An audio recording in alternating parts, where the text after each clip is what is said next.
Bolliger Mabillard, commonly known as B&M, are possibly one of the most well-known roller coaster manufacturers, with installations of over 100 coasters since their debut in 1990.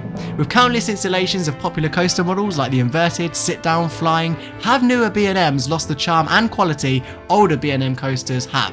And does the company have a secure future in the ever-changing roller coaster world? The secret processes behind B&M's creations are closely guarded.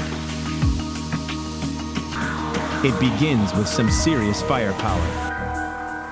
The design coordinates are set into their cutting machines. The computer does the rest.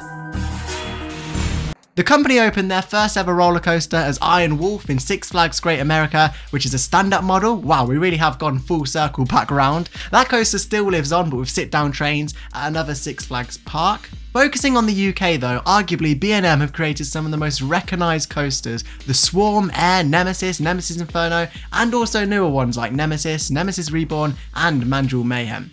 B&Ms are known for their, well, smoothness and durability, but also reliability. I would say that B&M are seen as the top dogs in the roller coaster making industry, and I've always said that if you buy a model from B&M, you pretty much know what you're going to get. Hulk the Ride is another amazing B&M that opened in 1999, and just like Nemesis got retracked, and Hulk was the first B&M coaster to actually get retracking work by the company. Mako and Shambhala are some of my favourites that the company have created, but in the 90s they were arguably the company who was coming out with the most newest, unique concepts like the inverted coaster, the flying coaster which debuted at Austin Towers, the stand-up, the dive coaster, and it leaves the question, what new concepts have they really created recently? We've had the reintroduction of the stand-up coaster in a very cool and innovative format at SeaWorld with Pipeline, and also B&M are now going into the family sector with the suspended coaster coming to Busch Gardens and Penguin Trek at SeaWorld, and we've also seen the company do family coasters here in the UK with Mandrill Mayhem that opened last year, which was the company's first wing shuttled coaster. And we've finally seen the company adopt the new idea of launches, which is something B&M just didn't do before. When you look at Intamin, which have been doing launches for decades, B&M were a bit behind the competition with launches and only really started doing them a few years ago. B&M models of coasters are tried and tested. I mean, look at their website. There's certainly a short list of coaster models when you compare it to Intamin, for instance. But when you look at how many times, let's say, the inverted coaster has been built, yeah, I think it speaks for itself about how trusted the company is in terms of reliability and service. However, this is where we go to the modern day era of B&M, and are their newer coasters living up to the same standard? And B&M was the innovator of the box style track, which is used on every single one of their coasters. Until this day, it's an extremely easy way to recognise a B&M brand of coaster. We go over to Alton Towers now, where the new Nemesis Reborn has opened. This was retracked during the 2023 season. It shut at the end of the 2022 season, and B&M of course were contracted to make the new track for Nemesis. And then, of course, where it was installed and opened a few months ago at Alton Towers. And yeah, B&M did this project. They fabricated the track and everything to Alton Towers, brought it over to the UK, and then it was installed. And in terms of the ride experience, it's a very, very good ride. I mean, it's quite similar to the older Nemesis. It doesn't have that much of a roar, but the ride experience is quite similar. It's the same track layout. I would say that it's a much smoother experience, but of course there has been a complaint with Nemesis Reborn, and that is the rattle towards the back end of the train and towards the back end of the ride layout as well. I mean, it really depends where you're sitting with the rattle, because I sat towards the front end for the first ride, actually on the front row for my first ride, and did not feel a rattle at all. And then I went towards the back end of the train, and you couldn't feel a rattle, especially on the final turn of Nemesis, especially during there. The train just vibrates really weirdly, but the fact that a B&M coaster has a rattle that's literally just been built is crazy, considering, I mean, B&M's are well known for their smoothness. Even on the website itself, it states that they're known for their reliability and also the smoothness of the quality of their products and the customer satisfaction.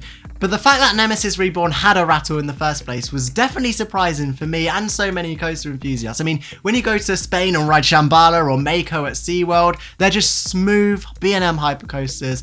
They're so smooth, the train design is awesome, the whole ride is great. And when you come over to a 2024 coaster, it was just very shocking. I mean, Shambhala's been going for 12 years now, and that was probably, arguably, maybe smoother than Nemesis Reborn, to be honest. But it's just crazy, and I think it's kind of concerning for the future of B&M and the quality of the products, because it's not just Nemesis Reborn. Last year, exactly a year ago now, we had Mandrill Mayhem at Chessington World of Adventures, the first B&M shuttle coaster, wing shuttle coaster, and that also had a quite crazy vibration actually to the train. It was shaking quite a lot, especially if you're on the outer end of the wing, and when you go over to the Swarm that was created like 12 years ago, that doesn't have a rattle at all. But then you have Chessington's Mandrill Mayhem built a year ago that has quite a rattle that I think has just got worse. So I think it's definitely concerning for the quality of B&M products over the years, and the fact that they say smoothness on their website and they're building these coasters definitely hints at a concern in something going on, whether it's the design or the fabrication. Are they using lesser quality products nowadays on their coasters? It's definitely an interesting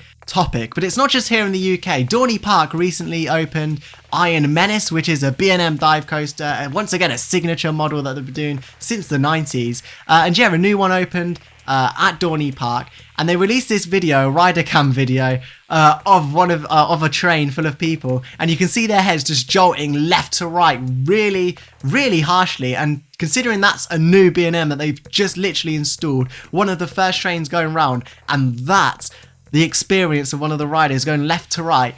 I mean, if I was Dorney Park, I would definitely be heading up to B&M and being like, what was that? We've just bought this brand new B&M coaster. You're known for your smoothness, and already there's a huge jolt in one of the track. Whether that just hasn't been designed properly, or there's something with the trains, or whether this can be sorted, I'm not too sure. But it looks to be something to do with the track profiling potentially of that corner. I'm not too sure though, but it just looks to have a new B&M that just jolts like that. And you've got ones from the 90s like Shambhala, and also Mako, a newer one that doesn't have any kind of roughness, and then been going Shambhala for 12 years now, definitely presents a concern in the quality of rides that B&M are doing nowadays. But it's not just the quality of rides that presents a concern in B&M, it's also potentially their innovation. Have B&M come up with any kind of new groundbreaking models of coasters over the years? Well, yes, they have. They're doing family coasters. They're branching out into the family coaster market.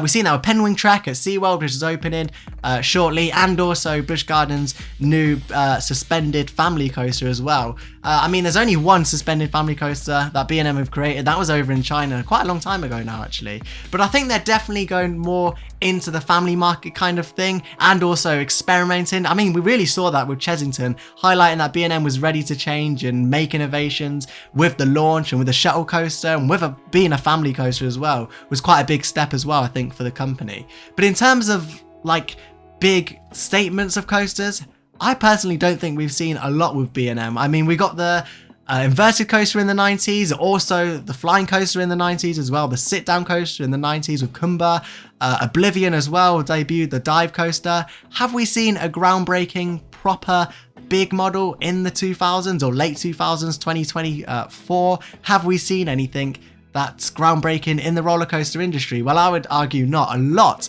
of the coasters that B&M are opening nowadays, I mean, if you go to 2018 time, that was a dive coaster at Liseberg. Yukon Striker, that was a dive coaster. A lot of dive coasters, a lot of hyper coasters. But has there actually been anything unique? I mean, when you go over to a company like Intamin, which are constantly innovating, I mean, we had the multi-dimension coaster at PortAventura, family launch coasters, mega coasters, suspended coasters, spinning coasters even. I would argue that B&M possibly may be lagging behind in terms of the competition. But the fact that the competition in the theme park market is just getting greater each year, I mean, who thought 10 years ago that Zamperla would be manufacturing, reimagining Top Thrill 2? I mean, 10 years ago, Zamperla probably would not have been seen as a competitor at all. And now all of a sudden they're building one of the biggest coasters. I mean, well, it's closed at a minute, but that's besides the point. But I just think B&M is one of those companies that's definitely like to do what they're tried and trusted. And I guess that's the way of business, but I think it's very important to innovate as well. And B&M is one of those companies that just haven't offered flat rides over the years as well. I mean, Intamin have offered the gyro swing. That's such a popular model of flat rides, and many companies have gone on to do their own kind of spin on the gyro swing. See what I did there? But to sum up this video, Bolliger and Mabillard are going absolutely nowhere. Their company and the coasters that they've created in the past are great, but it does concern me about the quality that we're getting with new recent installations not being as good or as smooth as previous installations like Iron Menace or Chessington World of Adventures, Mandrill Mayhem or Nemesis Reborn at Alton Towers. It just concerns me a little bit. But overall, B&M are really, really great. But with all these new family coasters B&M are creating this year, it certainly interests me as to the future of this roller coaster manufacturer.